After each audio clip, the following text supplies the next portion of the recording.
ঘৰ দ্বাদশ জ্যোতিৰ্লিংগ গুৱাহাটীৰ পামহিৰ ডাকিনী পাহাৰত থকা এই ভীমাশংকৰ দ্বাদশ জ্যোতিৰ্লিংগৰ বহু ইতিহাস আছে।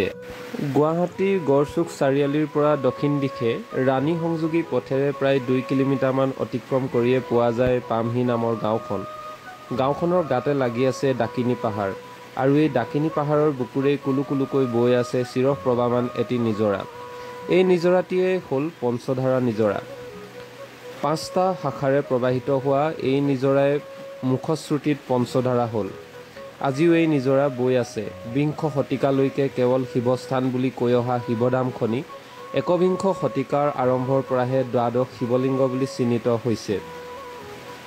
আৰু শিৱপুৰাণৰ আখ্যান মতে প্ৰাচীন কামৰূপ তথা প্ৰাগজ্যোতিষপুৰত ভীম নামৰ এগৰাকী পৰাক্ৰমী জন্ম হৈছিল আৰু এই ভীমাসুৰৰ পিতৃ আছিল লংকাধিপতি ৰাৱণৰ ভাতৃ কুম্ভকৰ্ণ। ভীমাসুৰৰ মাতৃ আছিল কৰ্কটী। সৰুৰে পৰা মাতৃৰ তত্বাৱধানত শৈশৱ কৈশোৰ অতিক্ৰম কৰি যৌৱনত ভৰি দি মাতৃক পিতৃ পৰিচয় সুধিলে। এদিন মাকে কয় যে কুম্ভকৰ্ণই তেওঁৰ পিতৃ ইতিমধ্যে ৰামচন্দ্ৰৰ হাতত কুম্ভকৰ্ণৰ মৃত্যু হৈছে। পিতৃ হত্যাকাৰীৰ ওপৰত প্ৰতিশোধ ল'বলৈ ভীমাসুৰে বহু বছৰ ব্ৰহ্মাক উপাসনা কৰে আৰু সন্তুষ্ট হৈ ব্ৰহ্মাই বৰ দিয়ে আৰু ভীমাসুৰে সকলোৰে ওপৰত তাৰ পাছৰ পৰাই উৎপাত কৰিবলৈ আৰম্ভ কৰে। তেওঁৰ অত্যাচাৰত দেৱতাসকল অতিষ্ঠ হৈ মহাদেৱ শিৱৰ ওচৰত সহায় বিচাৰে ভীমাসুৰ নিধনৰ বাবে আৰু সকলোৰে অনুৰোধ মৰ্মে শিৱই ভীমাসুৰক বধ কৰে। ভীমাসুৰক বধ কৰাৰ পিছতেই তাত ভস্মীভূত কৰি এক জ্যোতিৰ্লিংগ স্থাপন কৰি তেওঁ কৈলাশলৈ উভতি যায়।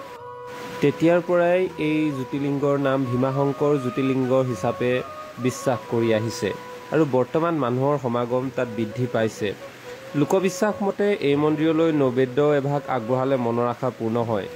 জনপ্ৰবাদ মতে বগা বাঘে এই মন্দিৰত মাজে মাজে দেখা দিয়ে আৰু ইয়াত বৰ্ণনা কৰোঁতে কিছু ভুল হ'ব পাৰে, তাৰ বাবে আমি ক্ষমাপ্ৰাৰ্থী।